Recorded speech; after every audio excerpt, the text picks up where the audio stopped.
गाजी के मेले का समर्थन करते हैं, कांवड़ यात्रा को रोकी जाती है। ये 3,500 करोड़ कहां जा रहा था? और किस प्रकार का आचरण आप लोगों का इस सदन में माननीय राज्यपाल जी के अभिभाषण के दौरान था, और आप सनातन की बात कर रहे थे। ये मुझे इस बात को लेकर के, या तो हो सकता है आप इसीलिए सदन में उपस्थित नहीं हुए थे क्योंकि आपके नियंत्रण से बाहर समाजवादी पार्टी के सदस्य रहे होंगे, इसलिए आपने कहा होगा कि अब इन उच्छृंखलों के बीच में रहने से अच्छा है कि मैं स्वयं बाहर रहूं। लेकिन आचरण जो भी था वो अच्छा नहीं था, वो अच्छा आचरण नहीं था। और उस अच्छे आचरण की दृष्टि से आज इस सदन की अभिभाषण की शुरुआत में यहीं से करता हूं। अचानक प्रदेश का परसेप्शन खराब नहीं हुआ था, अचानक नहीं हुआ था। यही आचरण था जिस आचरण से बिटिया घबराती थी और व्यापारिक कारोबार समेटता था। उसकी एक झलक अभिभाषण के दौरान भी यहाँ पर देखने को मिल रही थी, और वह किसी भी स्थिति में मुझे नहीं लगता है कि प्रदेश का कोई भी व्यक्ति उसको स्वीकारेगा। सरकार ने पहले दिन जीरो टॉलरेंस की नीति की बात कही थी, और सरकार आज भी अपने जीरो टॉलरेंस की नीति के तहत ही चल रही है। अपराध कोई भी करेगा तो अपराध कानून उसको अपनी गिरफ्त में लेगा। 17 के पहले क्या था? सत्ता के संरक्षण में पल्ले गुंडे और माफिया, ये समानांतर सरकार चला रहे थे। गुंडा टैक्स, अवैध वसूली, वन डिस्ट्रिक्ट वन माफिया की प्रवृत्ति को आगे बढ़ा रही थी। कानून चंद हाथों की जागीर बन चुकी थी। कर्फ्यू और दंगा आम बात हो गई थी। पर्व और त्योहार आस्था के नहीं, आशंका के पर्याय बन गए थे। अब आस्था की बात कर रहे थे भी, मैं आऊंगा उस पर भी। पुलिस का मनोबल टूटा हुआ था, न बेटी सुरक्षित थी और न व्यापारी ही सुरक्षित था। प्रदेश की छवि अराजकता और अस्थिरता का पर्याय थी। और आज उपद्रव नहीं, अब उत्सव प्रदेश है उत्तर प्रदेश, उत्सव प्रदेश।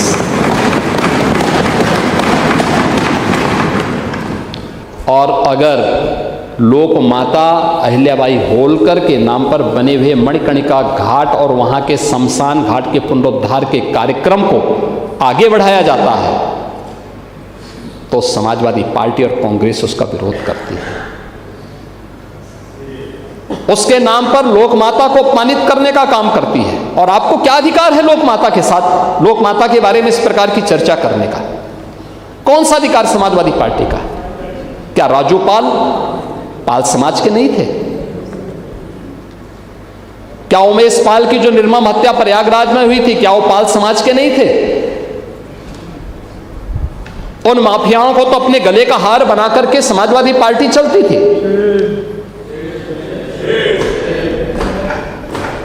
और आज आप अनावश्यक रूप से एक मुद्दे को मुद्दा बना करके समाज में विद्वेष की स्थिति पैदा करना चाहते हैं। ये शोभा नहीं देती है। हमें सच बोलने की आदत डालनी चाहिए, सच स्वीकारने की भी आदत डालनी चाहिए। और आप लोक माता के नाम पे गुमराह कर रहे हैं, राष्ट्रद्रोहियों को महिमामंडित करते हैं, राष्ट्र नायकों का अपमान करते हैं, गाजी के मेले का समर्थन करते हैं। गाजी के पाप का बदला कैसे लिया जाना चाहिए, महाराज सुहेलदेव के शौर्य से सीखिए। और ये हमारी सरकार को गौरव है कि महाराज सुहेलदेव का विराट स्मारक उसी बहराइच में चित्तौड़ा नामक स्थान पर ही हमारी सरकार ने बनाया है। महाराज सुहेलदेव के नाम पर विश्वविद्यालय भी हमारी सरकार ने आजमगढ़ में बनाया है।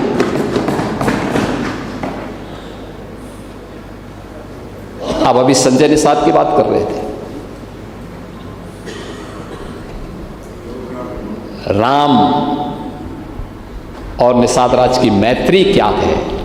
हजारों वर्षों के बाद प्रयागराज में आप जाके देखें ना, क्या भव्य स्मारक बना है। जाना चाहिए। ओम प्रकाश जी, कभी आप जा करके आप भी देखिए, अभी एक बार जाके देखेंगे, आंखें खुल जाएंगी आप लोग।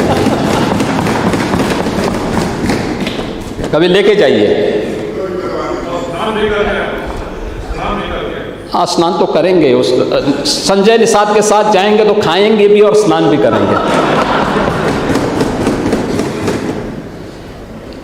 आप लोगों के नेता तो दुर्योधन की प्रतिमा लगाने की बात करते हैं,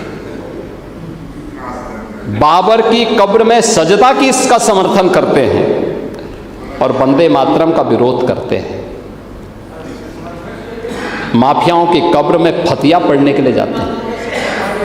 हाँ, करते हैं, कर रहे हैं। आपकी पार्टी के नेता सब बोल रहे हैं। संसद में भी देखो ना, सभी नेता बोल रहे हैं, कांग्रेस के भी और सपा के भी बोल रहे हैं, कह रहे हैं कि वंदे मातरम नहीं गाएंगे, हिंदुस्तान का खाएंगे। आपकी पार्टी के नेताओं ने कहा है, आपकी पार्टी के नेताओं ने कहा कि वंदे मातरम नहीं गाएंगे। अभी कह रहे हैं अभी इस समय। हाँ, समाजवादी पार्टी के भी एक सांसद ने कहा है और कांग्रेस के भी एक सांसद ने कहा है।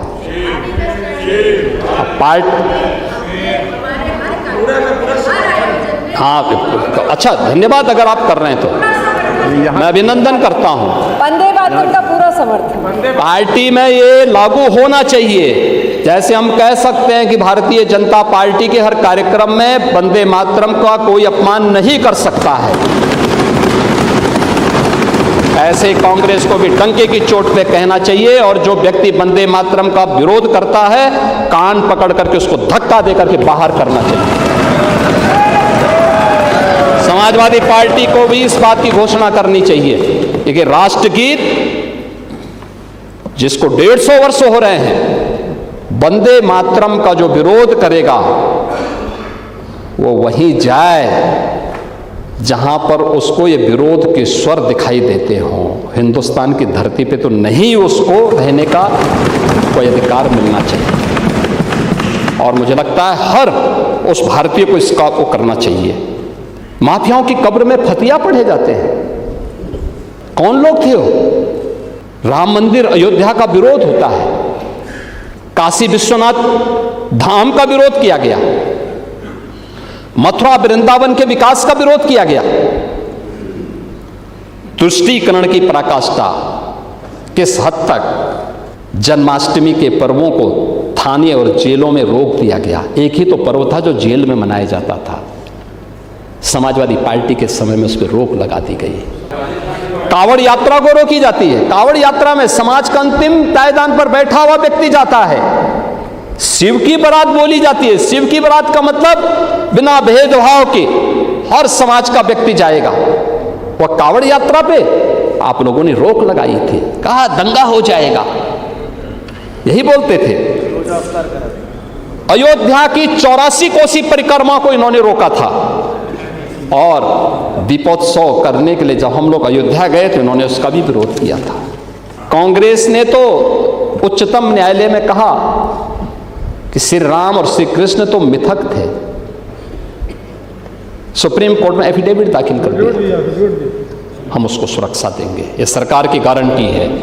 कानून के साथ किसी ने खिलवाड़ करने का प्रयास किया तो फिर उसको भी याद होगा कि कानून के साथ खिलवाड़ की कीमत क्या होती है। सरकार इसमें कोई समझौता नहीं कर सकती।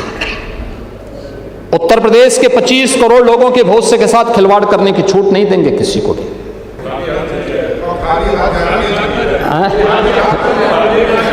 हाँ, आप लोग ये आप लोगों की समस्या है कि खाली हाथ, सच ठीक बोल रहे हैं पाणी जी, उनको पुरानी याद आ गया उनको कि आपके समय क्या करते थे आप। समाजवादी पार्टी और विकास, गोमती रिवर फ्रंट, कुल डीपीआर था 300 करोड़ का, 1400 करोड़ खर्च हो गया, काम ही नहीं हुआ, अधूरा। जेपीएनआईसी कुल डीपीआर था 200 करोड़ का, 800 करोड़ खर्च हो गया, तब भी अधूरा। पूर्वांचल एक्सप्रेसवे लैंड ली ही नहीं, टेंडर अवार्ड हो गए। टेंडर अवार्ड होने के साथ ही हम लोगों ने जब देखा कितने का है, तो उस समय नई सरकार आई थी, हम लोग इस बात को मानते थे कि टेंडर ठीक ढंग से और पारदर्शी तरीके से संपन्न हुए होंगे। हम लोग ये मानते थे प्रोग्रेस हो रही होगी। 6 महीने के बाद जब मैंने इसका रिव्यू किया, वे क्या प्रोग्रेस है, क्या स्थिति है, पता लगा जीरो। क्यों जीरो है? लैंड ही नहीं है। हम लोगों ने लैंड एक्वायर किया, कार्रवाई आगे बढ़ाई, टेंडर निरस्त किए। टेंडर निरस्त करने के बाद जब हम लोगों ने 2 वर्ष के बाद टेंडर किए, तो ठीक 15,200 करोड़ रुपए का टेंडर आया। हम बहुत चक थे, मैंने पूछा भी पहले कितना आया था, बताया गया 15,200। तो मैंने कहा 15,200 2 वर्ष पहले भी, 2 वर्ष के बाद 15,200 क्यों, क्या कारण है? तो मैंने पूछा उस समय कि भाई क्या फाइनेंशियल और टेक्निकल बिड एक साथ मंगाई गई? कहा नहीं साहब, अलग अलग। मैंने कहा इसको निरस्त करो, एक साथ मंगाओ, इसको और रिलैक्स करो। उसको रिलैक्स किया गया। हमने 110 मीटर चौड़े एक्सप्रेसवे को 120 मीटर चौड़ा करने के लिए प्रस्ताव रखा, क्योंकि सेमी बुलेट ट्रेन को हम वहीं से चलाएंगे। अभी जो प्रस्तावित हो रही, देश के अंदर जो कॉरिडोर नए बनने जा रहे हैं, उन सब के लिए तैयारी हमारी उसी देश से चल रही है। वाराणसी से जोड़ने के लिए लैंड स्टेट उपलब्ध करवाएगा, हमारे पास लैंड है। लेकिन जब हमने कहा कि मंगाओ, अलग अलग नहीं, एक साथ मंगाओ, तो 15,200 करोड़ का वो टेंडर जो इन्होंने किया था 2 वर्ष पहले से, दिसंबर 2016 में जो अवार्ड किया था, वही 18 में जब उसी के टेंडर हुए थे, वो 11,800 करोड़ का आया। ये 3,500 करोड़ कहाँ जा रहा था? ये है इनका मॉडल। ये विकास की बात करेंगे, यानी कभी जेपी और लोहिया ये समाजवाद के आदर्श माने जाते थे। इन्होंने देश में बराबरी का और सामाजिक न्याय की वकालत की थी। ये दोनों महान नेता थे, दोनों ने इसकी वकालत की थी। आज वही समाजवादी संपत्ति और संतति इसका प्रतीक बन गया है। लोहिया इसके विरोधी थे। जो समाजवाद त्याग का, संघर्ष का, नैतिक आदर्शों का आह्वान करता था, आज वह वंशवाद का, सुविधावाद का और निजी साम्राज्य खड़ी करने की एक सीढ़ी बन गई है इन लोगों के लिए। उसी समय उत्तर प्रदेश के माध्यमिक शिक्षा के मंत्री आ गए थे, समाजवादी पार्टी की सरकार थी, मैं सांसद था गोरखपुर से।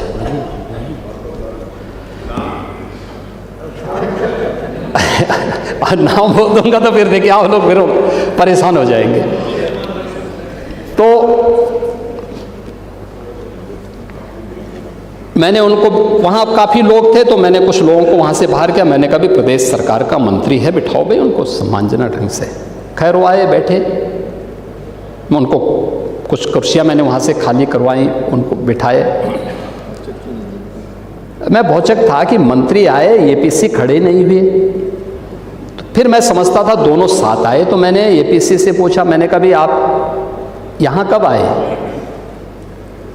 तो उन्होंने कहा कि मैं मॉर्निंग में आया था।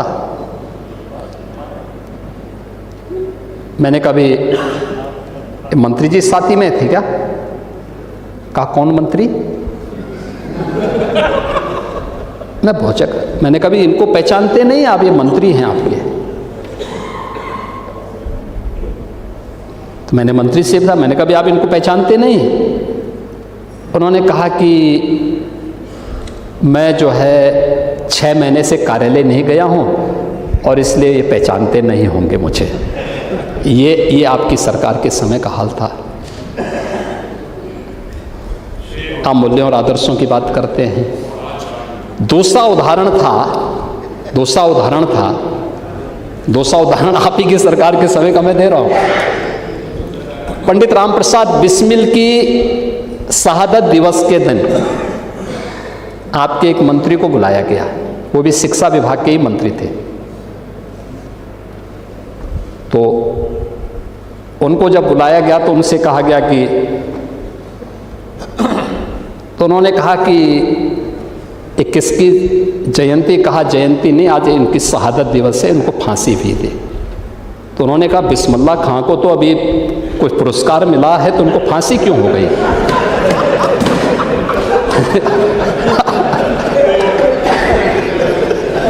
इनके शिक्षा मंत्री इनकी सरकार में जब ये अंधेर नगरी चौपट राजा, यही तो कहते हैं, इसी को कहते हैं।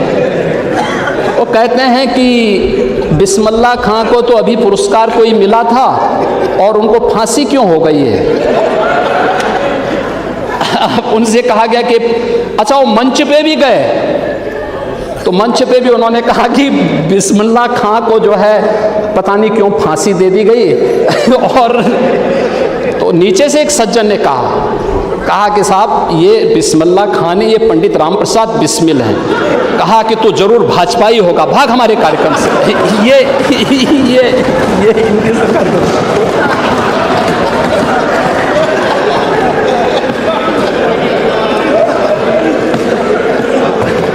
तो चौपट शिक्षा व्यवस्था को चौपट होना ही होना था।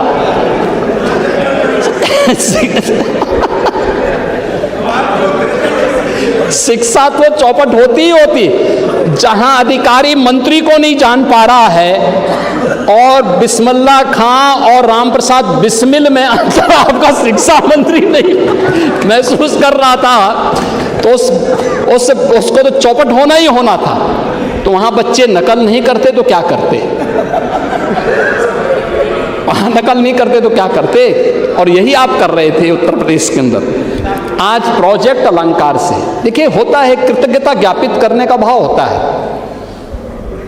देखिए मैं आपको सही बताऊं, ये कहानी नहीं, मैं सच्चाई आपको बताऊं, मेरे पास प्रमाण है, उसके प्रमाण है।